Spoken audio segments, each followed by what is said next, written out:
Let's bring them on, ladies and gentlemen.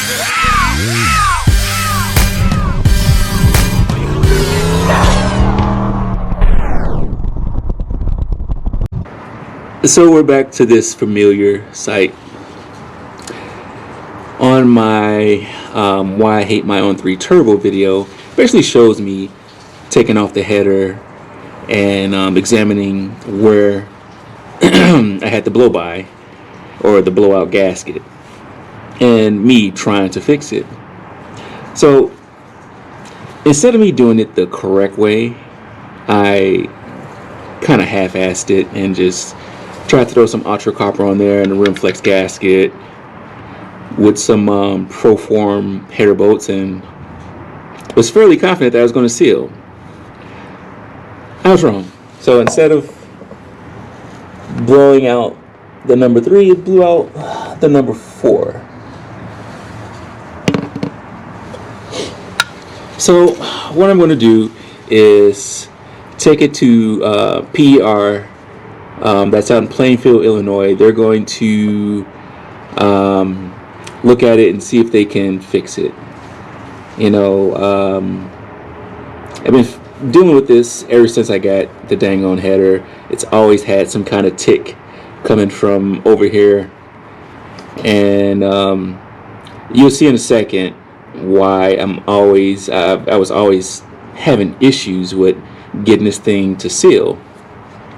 And so whatever the resolution is, I'm pretty sure I was leaving power on the table because, like I said, I've never had this header to seal. It's either ticked after initial install and will blow it out, you know, at least once or twice a season. I would have to come back in and change these gaskets or tighten up the header bolts periodically during the season. And just kind of, you know, dealt with that for maybe 5 years I've had this kit. And I don't think I've ever had this header true and sealed 100%. So I was probably leaving some power on the table. How much, I don't know. But I'm going to go and get this taken care of so I don't have to deal with this ever again. And at the same time, once I get this sealed, I'm pretty sure I'm going to have to update my tune, because with a header leak on a turbo system, you know, that's going to throw off your air fuel somewhat. So how much, I guess it really depends on how big the leak is. So let me show you what's going on with this On3 header. So I'm finally going to go get this header taken care of. I'm going to take it up to PER,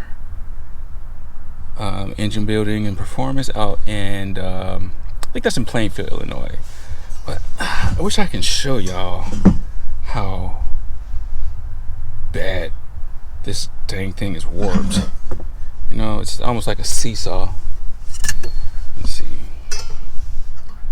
You know, this is a bad illustration, but you know, that side is flush right here, and you can see the gap.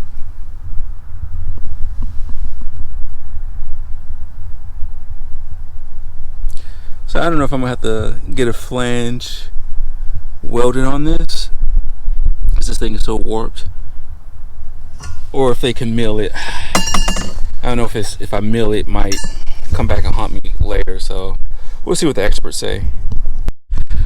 So I'm over at PER Engines. They're gonna take a look at the header and let me know what can be done to it. Just looking at that thing, I didn't realize how warped it was, and I'm pretty sure it really never sealed. I know in the beginning it was warped like that, so they're going to give me some options to see what they can do. Hopefully they can do something. Alright, so here's new hotness, and we're going to do my little before and after on my little tests. If I get this, so flat, flat, flat.